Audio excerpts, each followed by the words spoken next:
All right, guys, Isaac here down in the corner. What is up today, July 31st, Wednesday? We launched our first LinkedIn Hump Day Hangouts. So here's the deal. I'm kind of torn on whether or not I should record and then make these things publicly available. I feel like if I record it, people might clam up a little bit and the collaboration and engagement might go down a little bit, which is not cool. But if I do record it and make it public, then the whole world gets to see everything. And that's a lot of learning that people can do, especially if you registered and couldn't make it, you'd probably appreciate it. So I'm kind of torn. I'm thinking eventually we'll make these things just public, but here in the very beginning, at least for this first one, we're not going to do that. So for all of you people who registered and are so sad that you couldn't be there, I thought you might appreciate if I did a little bit of a recap for you for the questions that we had time to answer. So let me just kind of hop over here just to mix up the background a little bit. So when I was going through the questions that you guys submitted about what's your biggest struggle for when you're using LinkedIn, this last week, the common theme was really time. And in the submissions, it was a little bit generic, so it just says time, which I totally get. And so what I want to do is focus in on that a little bit and see exactly what people mean when they say that time is a struggle for them. So there's a couple different components for time management, time inefficiencies, expectations that were talked about that I want to cover. So number one, I want to just kind of point this out. If you are not crystal clear on your company's offering, on your service, if you've never done outreach on the audience that you need to sell to, if you're not sure on what your message is to that group for that product, what's going to happen is when you're on LinkedIn, you're going to spend a lot of time trying to figure out what to say. And that was one thing that was brought up a couple different ways, is trying to figure out messaging as you go when you're on LinkedIn. So really, when you boil that down, that's not so much a LinkedIn time question as it is the process that you're doing on LinkedIn is going to reveal a weakness in your business maturity, your business processes. And don't get like all defensive and let your spikes go out. It's actually a good thing to realize that, to realize, crap, I don't know what to say to these guys.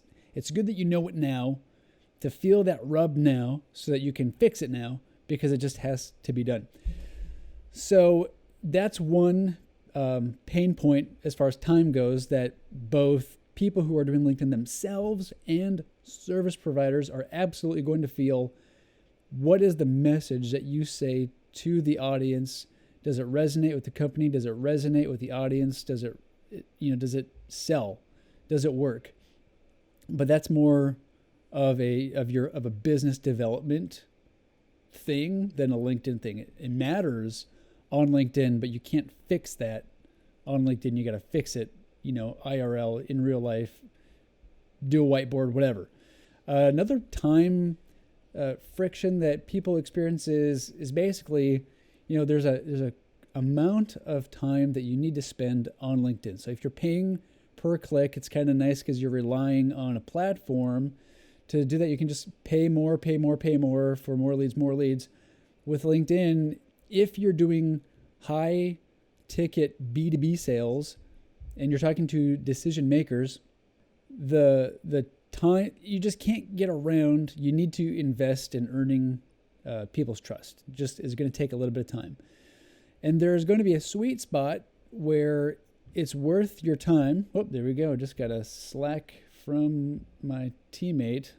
Sorry about that. They're working hard for me while I'm doing this recording. All right, so where was I at?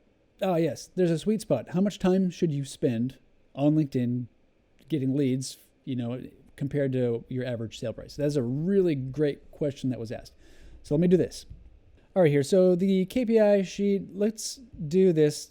You may have gone through this lesson. You may not have. Maybe you've not even taken the course. Totally cool. So what we're looking at here, I just want to make a couple really quick points. Sale value, acquisition rate, KPIs, and then total sale value. The one thing that's not on this sheet, and I feel like it's something you can't really put in a spreadsheet, is how much time exactly are you spending to get each lead into your sales funnel. That's going to vary based off of, like how experienced are you in selling, how desirable is your service, how big is the town that you lived in, what industry you're talking to, the job title you're talking to, how all those things can vary. So it's so variable that I feel like I don't want to let people trust in math on that. It's better that you just record your time yourself to just get like a feel for it. But I'll set some kind of expectations. So let's say you're a service provider and you're going to do a year-long contract and it's $1,000 a month. And if you've got a really, really hot lead, you are going to do, like, let's say a 30% acquisition rate. Let's say these are your KPIs and you're looking pretty healthy.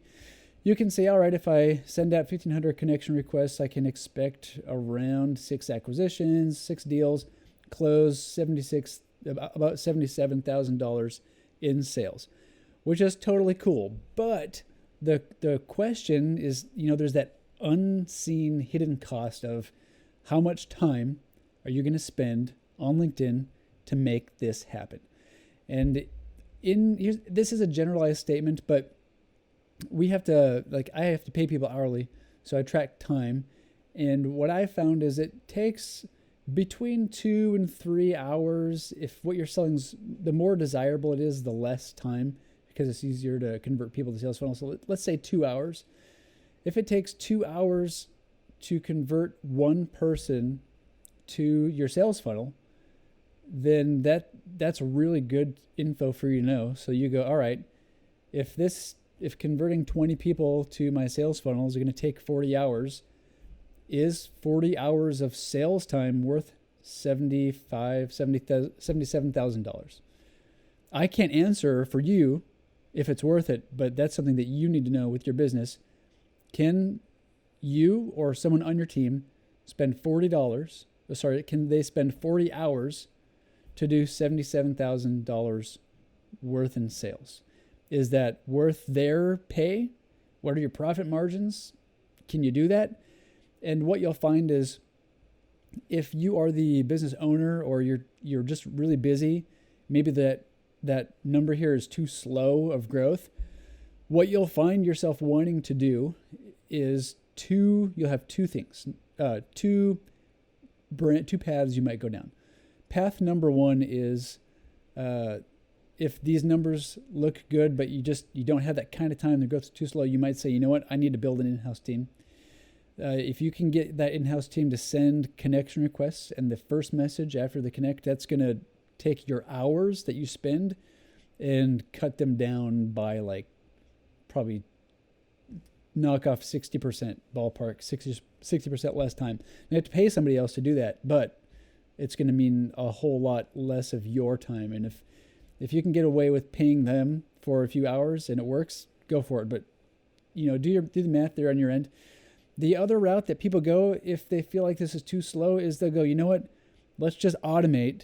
And y'all know that I'm not a big automation fan, and I'm just going to pull this thing up here. So what happens is, you can kind of see as the sale price changes, it seems like the quality always drops. So if what you're selling is really cheap, because of the time factor of the equation, if what you're selling is cheap, you're going to be really tempted to automate because it wouldn't be worth your time. Or a better route would be building an in-house team, but there's a point of diminishing returns there.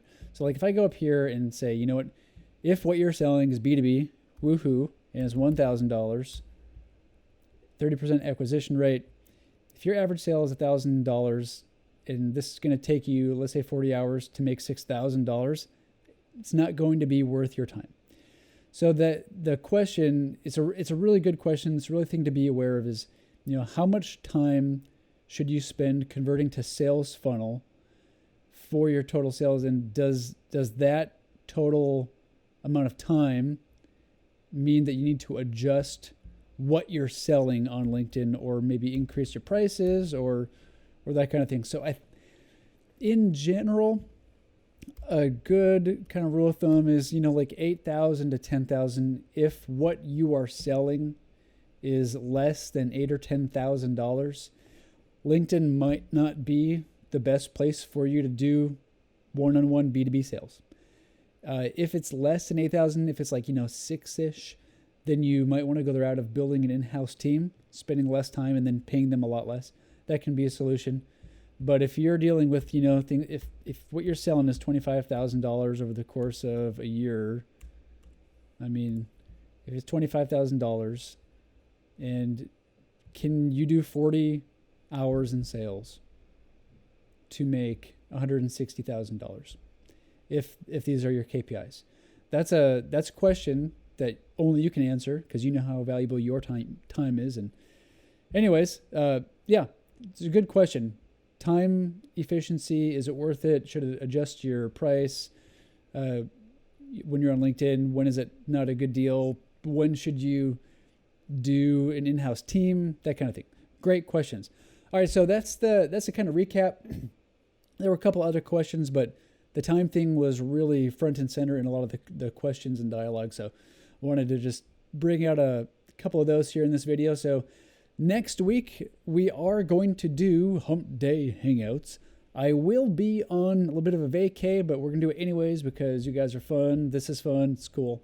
So you won't see my normal office background. It'll be probably more of like a house setting. So fun times. See you there. Get your questions ready. Don't be shy, and I'll see you there.